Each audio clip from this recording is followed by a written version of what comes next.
মহান জাতীয় সংসদে মাননীয় স্পিকার মেজর অব হাফিজউদ্দিন বীর বিক্রম তিনি একটি যুগান্তকারী সিদ্ধান্ত নিয়েছেন এবং এই সিদ্ধান্তের কারণে ওনাকে আমরা স্যালুট জানাই, ধন্যবাদ জানাই।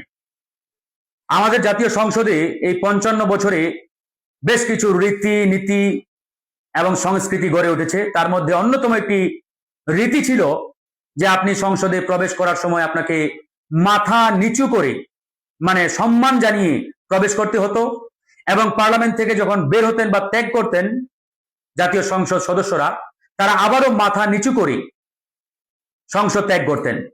যে এই যে প্রথা, এই যে রীতি, এই প্রথাটি এক প্রকারের শিরকেরই নামান্তর।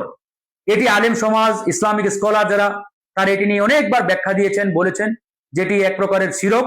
এটি কোনোভাবেই এরকম একটি মুসলমান সংখ্যাগরিষ্ঠ দেশে এটা হতে পারে না, থাকতে পারে না। তো অতীতে কোনো সরকারই এটি বাস্তবায়ন করে নাই। বিশেষ করে প্রয়াত মাওলানা দেলোয়ার হোসেন সাইদি সাহেব, উনি জাতীয় সংসদে, আমার যতটুকু জানা, উনি এই প্রস্তাবটি সর্বপ্রথম করেছিলেন যে মাথা নিচু করে সংসদে প্রবেশ করার যে রীতি, এটা যাতে বাতিল করা হয়। খুব সম্ভবত তখন বাংলাদেশের প্রধানমন্ত্রী ছিলেন বেগম খালেদা জিয়া, তিনি উনার এই প্রস্তাবকে সমর্থন জানিয়েছিলেন। তো যাই হোক, আওয়ামী লীগ দীর্ঘ 15 বছর এটিও বাস্তবায়ন করে নাই। তো এখন যেহেতু বিএনপি নেতৃত্বাধীন সরকার, এই সরকার আমরা মনে করি ধর্মীয় যে দৃষ্টিভঙ্গি, সেই ধর্মীয় দৃষ্টিভঙ্গির প্রতি অত্যন্ত আনুগত্যশীল। আজকে মহান জাতীয় সংসদের মাননীয় স্পিকার মেজর অব হাফিজউদ্দিন সাহেব এই সিদ্ধান্তটি বাস্তবায়ন করেছেন যে এখন থেকে জাতীয় সংসদে প্রবেশ করার সময় কিংবা সংসদ ত্যাগ করার সময় মাথা নুয়ে বা মাথা নত করে আর সম্মান জানাতে হবে না।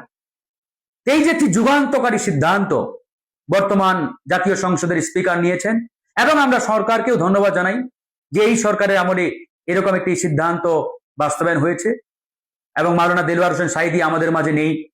এদেশে লক্ষ কোটি মানুষের প্রাণ প্রিয় মাওলানা ছিলেন তিনি। আল্লাহ ওনাকে জান্নাতবাসী করুক, উনি শহীদ হয়েছেন। একই সাথে যারা এই সিদ্ধান্ত বাস্তবায়নে কাজ করেছেন, আমরা তাদেরকেও ধন্যবাদ জানাই। এবং আজকের এই মহান সংসদ গণঅভ্যুত্থান পরবর্তী সময়ে আমাদের গণঅভ্যুত্থানের ফসল।